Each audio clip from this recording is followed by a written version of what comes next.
তেওঁ এজন ভিলেন আছিল, এজন কোল্ড ব্লাডেড মাৰ্ডাৰাৰ আছিল। চে গুয়েভাৰা আসলতে কোনো স্বাধীনতা সংগ্ৰামী নহয়। চে গুয়েভাৰাৰ মতে এজন বিদ্ৰোহীৰ কাৰণে হিংসা আৰু ঘৃণা অত্যন্ত প্ৰয়োজনীয় আছিল। কাৰণ চে গুয়েভাৰা মাক দেউতাক দুইজনেইতো বামপন্থী আছিল।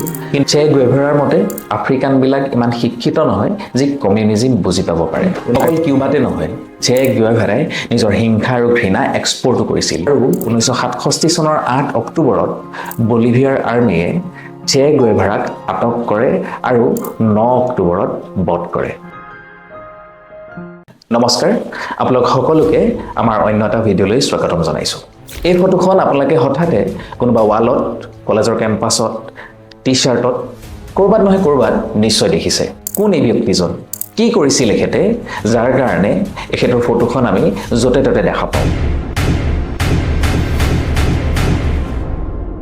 আজি বামপন্থৰ পোষ্টাৰ বয়। এখেতৰ সম্পূৰ্ণ নাম আছিল আৰ্নেষ্টো গুয়েভাৰা ডি লা চাৰ্না, চমুকে চে গুয়েভাৰা বুলি প্ৰসিদ্ধ। চে গুয়েভাৰা আসলতে কোনো স্বাধীনতা সংগ্ৰামী নহয়। তেওঁ আছিল এজন কোল্ড ব্লাডেড কিলিং মেচিন।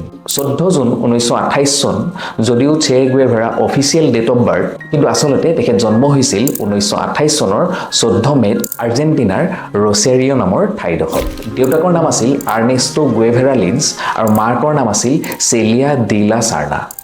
আৰ্জেণ্টিনাৰ ৰাজধানী বিউনোছ আয়াৰ্ছত মেডিকেলৰ শিক্ষা গ্ৰহণ কৰি থাকোঁতে চে গুয়েভাৰাই মটৰচাইকেলত কৰা দক্ষিণ আমেৰিকাৰ যাত্ৰাটো খুবেই পপুলাৰ। চে গুয়েভাৰা তেতিয়া 23 বছৰ। আলবাৰ্টো গ্ৰানাডো নামৰ বন্ধুজনৰ লগত এখন 500cc নৰ্টন মটৰচাইকেলত এণ্ডিছৰ পৰা এমেজনলৈ 12,000 কিলোমিটাৰ এটা যাত্ৰা কৰিছিল। দক্ষিণ আমেৰিকাৰ আৰ্জেণ্টিনাত আৰম্ভ এই যাত্ৰা ভেনেজুৱেলাৰ কাৰ্কাছত সমাপ্ত হৈছিল। কিন্তু কিয় এই যাত্ৰা লিজেণ্ডাৰী হৈ পৰিল? বামপন্থী নেৰেটিভৰ মতে এই মটৰচাইকেল জাৰ্ণিতেই চে গুয়েভাৰাই মানুহৰ দুখ, কষ্ট, দৰিদ্ৰতা দেখি বামপন্থৰ ফালে ঢাল খাইছিল। কিন্তু এই কথা কিমান সত্য? কাৰণ চে গুয়েভাৰা মাক দেউতাক দুইজনেইতো বামপন্থী আছিল। কিন্তু মেইন কাহিনীটো আৰম্ভ হয় 1955 চনত, যেতিয়া চে গুয়েভাৰাই কিউবাৰ নেতা ফিডেল কেষ্ট্ৰক লগ পায়। সেই সময়ত কিউবাত বাটিষ্টা নামৰ এজন ডিক্টেটৰৰ শাসন চলি আছিল আৰু ফিডেল কাষ্ট্ৰই বেটিষ্টাৰ বিৰুদ্ধে যুদ্ধৰ যা-যোগাৰ চলাই আছিল। চে গুয়েভাৰাই ফিডেল কাষ্ট্ৰৰ লগ দিলে আৰু 1956 চনত বাটিষ্টাৰ বিৰুদ্ধে সংগ্ৰাম আৰম্ভ কৰে। 3 বছৰ অন্তৰালত ফিডেল কাষ্ট্ৰৰ জয় হয় আৰু কিউবাত এখন কমিউনিষ্ট চৰকাৰ গঠন কৰে। চে গুয়েভাৰাৰ কণ্ট্ৰিবিউশ্যনৰ কাৰণে তেখেতক কেইবাটাও দায়িত্ব দিয়া হয়। যেনেকৈ কিউবাৰ নেশ্যনেল বেংকৰ প্ৰেছিডেণ্ট পতা হয়, ইণ্ডাষ্ট্ৰীৰ মিনিষ্টাৰ পতা হয় আৰু চবতকৈ গুৰুত্বপূৰ্ণ আছিল লা কাবানা নামৰ জেলৰ দায়িত্ব। চে গুয়েভাৰাৰ মতে এজন বিদ্ৰোহীৰ কাৰণে হিংসা আৰু ঘৃণা অত্যন্ত প্ৰয়োজনীয় আছিল।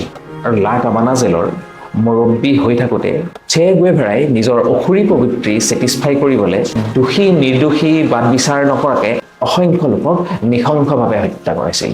বামপন্থীসকলে চে গুয়েভাৰাক ইকুৱেলিটি, লিবাৰ্টি, ফ্ৰীডমৰ হিৰো সাজিবলৈ বিচাৰে। কিন্তু আচলতে চে গুয়েভাৰা আছিল এজন খুবেই ৰেচিষ্ট আৰু হোমোফবিক ব্যক্তি।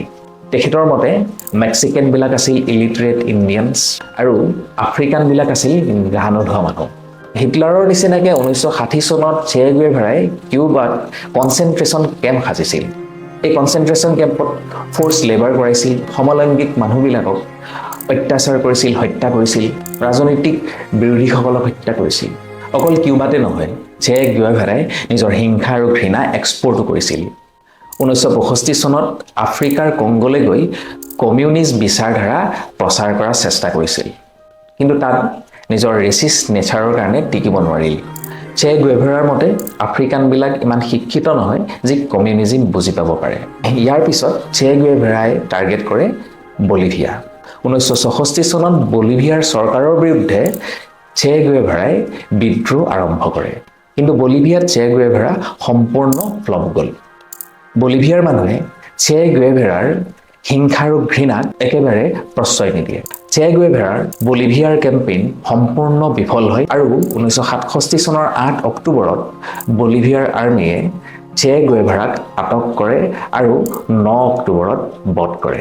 হত্যাকাৰী চে গুয়েভাৰা যি অসংখ্য মানুহক নিৰ্মমভাৱে হত্যা কৰিছিল তেওঁ নিজেই মৃত্যুৰ সন্মুখত দেখি ভয়ত পেপুৱা লাগি কান্দিবলৈ লৈছিল আৰু বাৰে বাৰে এৰি দিবলৈ কাকুতি মিনতি কৰিছিল এনেকুৱা এজন ব্যক্তি যি হিংসা আৰু ঘৃণা কৰিবলৈ শিকাইছিল যি অসংখ্য মানুহক হত্যা কৰিছিল তেনেকুৱা এজন মানুহ ইমান পপুলাৰ কেনেকৈ হ'ল ইয়াৰ আঁৰত আছে বামপন্থৰ প্ৰপগেণ্ডা আৰু একাডেমিক ডিছঅনেষ্টি তেওঁ ফটোখন থকা টি-শাৰ্ট পিন্ধি ঘূৰি ফুৰা মানুহবিলাকে আচলতে che guevara কোন তেওঁ কি কৰিছিল সেইটো ভালদৰে নাজানে আৰু জনাসকলেও শুনিছে বামপন্থৰ ফাঁকিবাজ কথাবিলাক che guevara কোনো শান্তিৰ প্ৰতীক নাছিল না হিৰো আছিল তেওঁ এজন ভিলেন আছিল এজন কোল্ড ব্লাডেড মাৰ্ডাৰাৰ আছিল আজি কিউবা সকলো দিশৰ পৰা এখন ফেইল ষ্টেট ইয়াৰ মূলতে আছে che guevaraৰ লিখিয়া ফেনেটিক মাৰ্কসিষ্টবিলাক আৰু তেওঁলোকৰ আগগুৰি নথকা পলিচিবিলাক ভৱিষ্যতত che guevaraৰ ফটোখন বা টি-শাৰ্টটো দেখিলে